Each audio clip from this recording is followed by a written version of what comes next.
Брунатну смердючу рідину, що тече з кранів у кримських оселях, навряд чи можна назвати питною. Та навіть це дають по графіку – 3 години зранку і 3 ввечері. Зокрема, жаліються в Сімферопольському селищі Грес.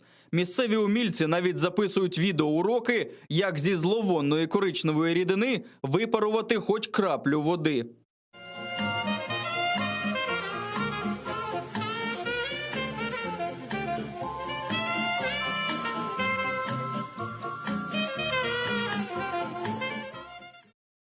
Такі наслідки режиму жорсткого заощадження від окупаційної влади. Через скарги кримчан окупаційний очільник півострова Сергій Аксьонов зібрав нараду, де наказав керівнику окупаційного підприємства «Вода Криму» брати воду де-інде.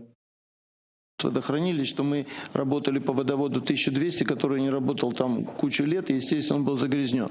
Так вот сейчас мы делаем так, что эту воду артезианскую и только ее погоним на ГРЭС, а воду Симферопольского и партизанского водохранилища туда транспортировать не будем. Останніми тижнями окупанти черпають вже мул і бруд з дна партизанського та сімферопольського водосховищ. І все це старими і ржавими трубами доставляють до осель кримчан.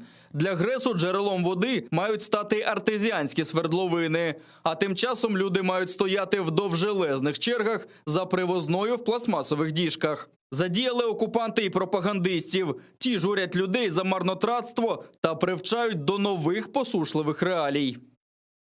Наверное, пришло время вспомнить, что еще задолго до нас придумали, как можно сохранить воду. К примеру, не запускать незагруженную полностью стиральную машину, которая потратит на стирку блузки или брюк в среднем до 30 литров воды. А ведь это суточная питьевая норма как минимум 15 человек. Или 3 ведра, уходящие в никуда. Такі пластмасові діжки – тренд на півострові. Їх окупанти ставлять біля шкіл, дитячих садочків і в житлових масивах. Втім, минулого тижня невідомі розрубали 5 бочок сокирою. А таких, згідно російських реалій, треба здавати відомим органам, як вчать пропагандисти. Пока что только совместными усилиями каждого из нас можно преодолеть трудности с водоснабжением. Для начала, к примеру, починив текущий кран у себя в ванной или позвонив куда следует при виде вандала, рубящего топором общественную бочку с водой.